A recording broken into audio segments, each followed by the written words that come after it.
Bonjour à tous, soyez les bienvenus dans votre agenda. Voici les événements que nous vous proposons de découvrir cette semaine.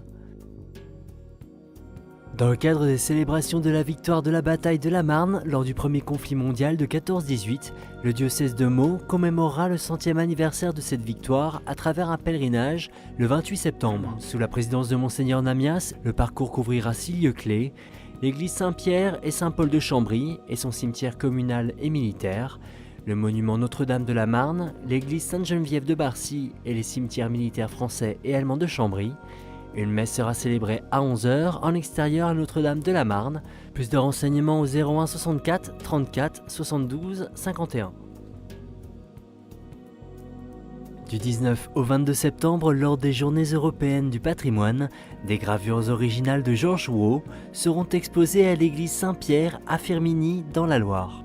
Le Miserere, considéré comme l'œuvre la plus importante de ce grand peintre religieux du XXe siècle, sera présenté dans la grande nef de l'église.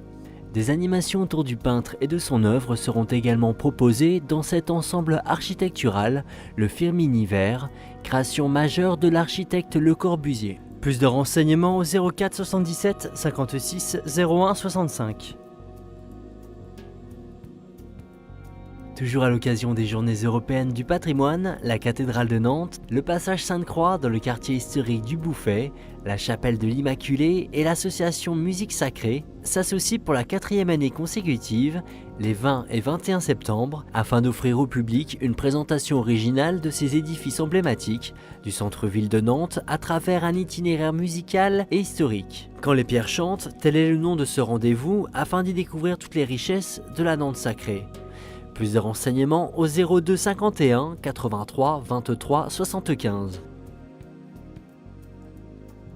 L'exposition La Bible, patrimoine de l'humanité, à l'initiative de l'Alliance biblique française, sera présentée à Rennes le 20 septembre au collège-lycée Saint-Martin, dans le quartier Sainte-Anne. L'exposition sera constituée de 6 modules thématiques: la genèse de la Bible, la transmission de la Bible, Bible et culture, les traductions de la Bible, les mondes de la Bible, un livre de rencontres. Le visiteur pourra également découvrir comment la Bible a été écrite et traduite au fil des siècles, comment elle inspire les artistes et écrivains. Une collection unique de Bibles anciennes et des pièces archéologiques rares y seront exposées. L'exposition est proposée au public le samedi 20 septembre de 14 h à 18 h et aux étudiants de l'établissement du 16 au 25 septembre. Plus de renseignements sur http://rennes.catholique.fr. Et si vous aussi vous avez des informations à nous communiquer, n'hésitez pas à nous les faire parvenir par courriel sur agenda@ktotv.com ou à l'adresse postale qui s'affiche sur vos écrans. Et on termine cet agenda en musique avec une œuvre de Sainte Thérèse, interprétée par le chœur liturgique de l'abbaye de Sylvanès, sous la direction d'André Gouze. Voici le titre d'Aïe Muniratoire. Bonne semaine à tous!